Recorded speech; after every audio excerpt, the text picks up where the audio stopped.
का झटका महसूस होने पर घबराकर भगदड़ न मचाएं। कमरे के अंदरूनी कोने के पास रहें। मजबूत टेबल, चौकी या पलंग के नीचे छुप जाएं। गैस का रेगुलेटर बंद कर दें। झुको, ढको और पकड़ों का अभ्यास करें।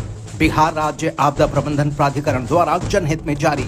हे भगवान, ये बाढ़, चारों ओर पानी ही पानी है और पीने के लिए 2 बूंद पानी नहीं है। सुनते हो गुड़िया के पापा, हम जरा नलका से पानी भर के लाते हैं। पगला गई होगा, तुम टीवी पे कहाँ दिखाए थे, भूल गई का? अरे हाँ, हम तो भूल ही गए थे। तो बहुत भूला तो भाई। बाढ़ के दौरान बिना साफ किए हैंडपंप और कुएं का पानी न पिएं। बाढ़ के बाद बिना साफ सफाई किए घरों में न रहें। राहत और बचाव संसाधनों को सहेज कर न रखें। गंदगी और कूड़े के ढेर पर ब्लीचिंग पाउडर का छिड़काव करें। शुद्ध पानी के लिए हाइलोजन की गोलियों का उपयोग करें।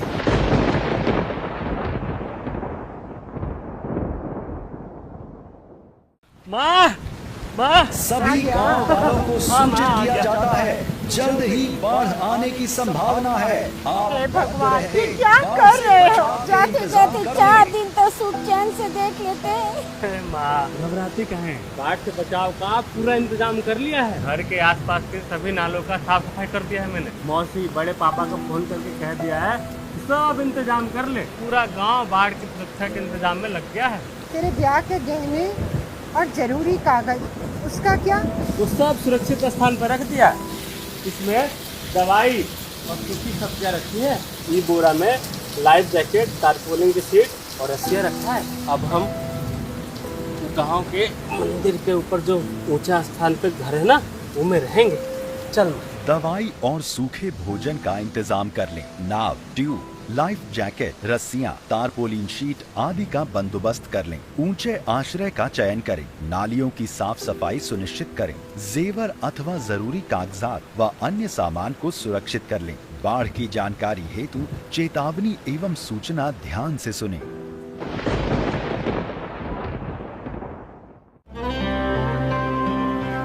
प्रणाम काका, बोहनी के टाइम पर नाव में का डेंटिंग पेंटिंग करवा रहे हैं जी? इस सफेद पट्टी को कहते हैं भार आरेख।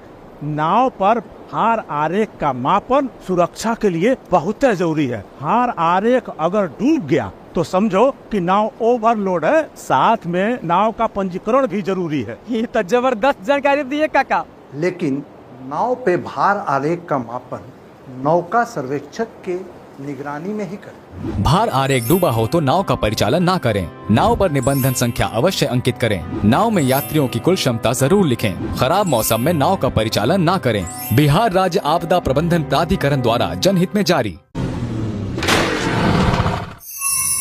मैं यमराज लोगों के प्राण हरता हूँ, लेकिन आप लोगों ने अपनी जान दे दे के यमलोक की हालत खराब कर रखी है। एक तो रूटीन मरने वालों को संभाला नहीं जाता है और ऊपर से आप लोग आ टपकते हैं जिनकी आयु अभी बाकी है। तो आपने हमें मारा क्यों? हमें क्यों मारा? आपको हमने नहीं मारा, आप लोग अपनी गलती की वजह से मरे हैं। इसीलिए हमने यमराज जान दान योजना शुरू की है, जिसके मुताबिक आप जैसे लोगों की बाकी बची उम्र किसी जरूरतमंद को दी जाए। माना कि मैंने गलती की है, बस सीट बेल्ट ही तो नहीं बांधा था। Mobile phone, speed. सिर्फ मैंने हेलमेट ही तो नहीं पहना था। इसकी इतनी बड़ी सजा मत दीजिए। मुझे माफ कर दो तो मैं जाऊं वापस। गड्डी ओवरलोड थी बेटा, और शराब भी पी थी। कैसे छोड़ दूं? आप लोगों को न कानून पसंद है, न ट्रैफिक पुलिस, न सिग्नल, न अपनी पड़ी है न अपनों की पड़ी है। आई एक और गया बाइक चलाते चलाते। ये प्यारी सी बच्ची। बेटा तुम्हारी आयु तो खत्म हो चुकी है, लेकिन हमारी योजना के मुताबिक मैं इन सब की आयु में से जीवन के 70 साल तुम्हें देता हूँ, क्योंकि तुम्हारी कोई गलती नहीं है। थैंक यू यमराज अंकल, मुझे जिंदगी देने के लिए मैं घर जाकर सबसे कहूँगी। मम्मी, ड्राइविंग करते वक्त सीट बेल्ट लगाना और फोन पे बात मत करना। पापा, शराब पीकर कभी भी गाड़ी मत चलाना।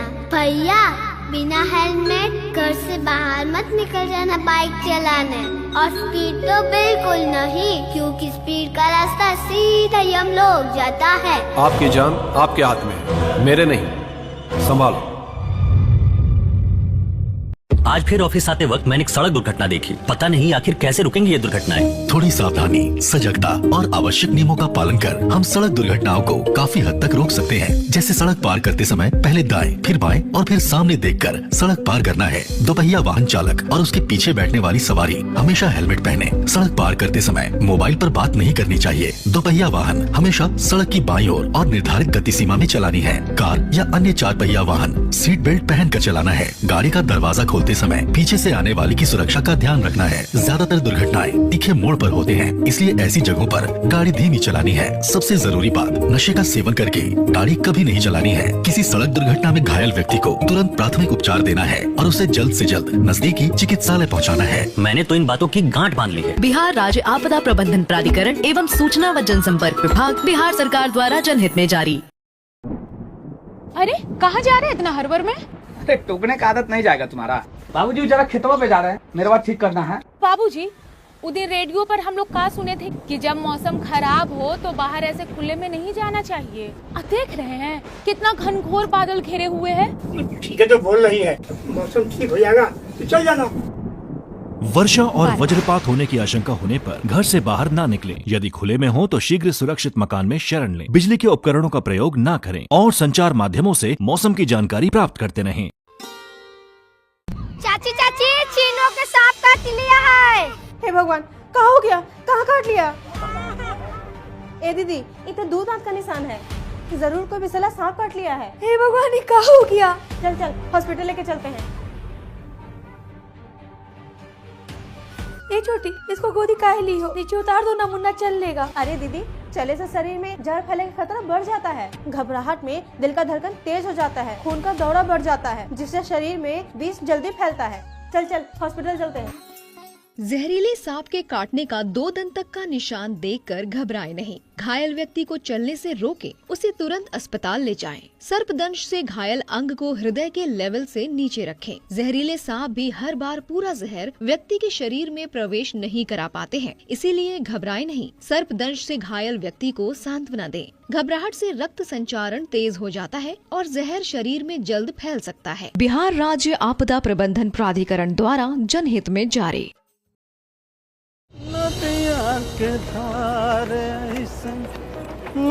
आजा भैया आए, वो पर जा रहे लोग, फटाफट आइए, बैठिए, चलिए। अरे तनी हाथ लगावा हो, गैया चढ़े दा।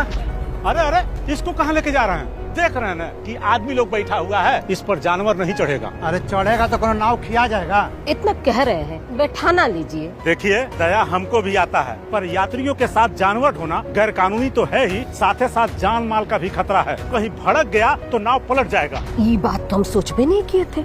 जिस नाव पर मवेशी ढोए जा रहे हो उससे यात्रा ना करें। जर्जर नाव से यात्रा ना करें। नाव पर दर्ज यात्रियों की क्षमता जरूर देखें। 15 से 30 सवारी वाले नाव पर 2 नाविक और 30 से अधिक सवारी वाले नाव पर 3 नाविक आवश्यक है।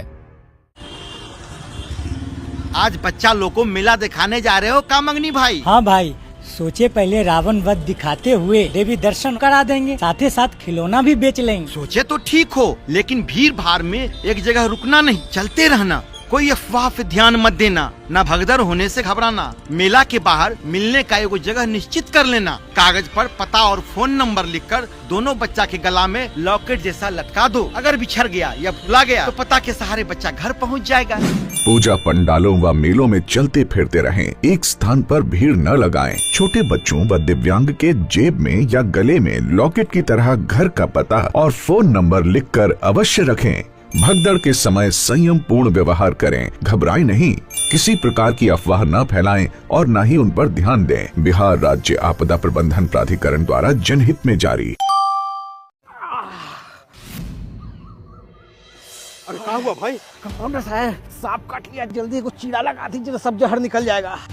कांटे का निशान देखकर तो लगता है कि सांप कोनो विषैला नहीं था। और जानते हो, ज्यादातर लोग विषैला सांप के काटने से नहीं बल्कि डर और घबराहट से मर जाते हैं। कभी भी अपने मन से चीरा लगाकर या फिर चूस कर उसका विष निकालना बहुत ही नुकसानदेह हो सकता है, समझे कि नहीं? अब चलो मेरे साथ अस्पताल। दो दंत के निशान विषैले सांप के होते हैं, जबकि विषहीन सांप के दंत खरोच के छोटे निशान लगाते हैं। इसीलिए पहले जांच करें कि जहरीले सांप ने काटा है या विषहीन सांप ने। सांप के काटे गए स्थान पर चीरा लगाने या मुंह से चूसकर जहर निकालने का प्रयास न करें। सभी सांप जहरीले नहीं होते, चिंता न करें। सांप के कटे घायल व्यक्ति को उपचार के लिए तुरंत अस्पताल ले जाएं। बिहार राज्य आपदा प्रबंधन प्राधिकरण द्वारा जनहित में जारी।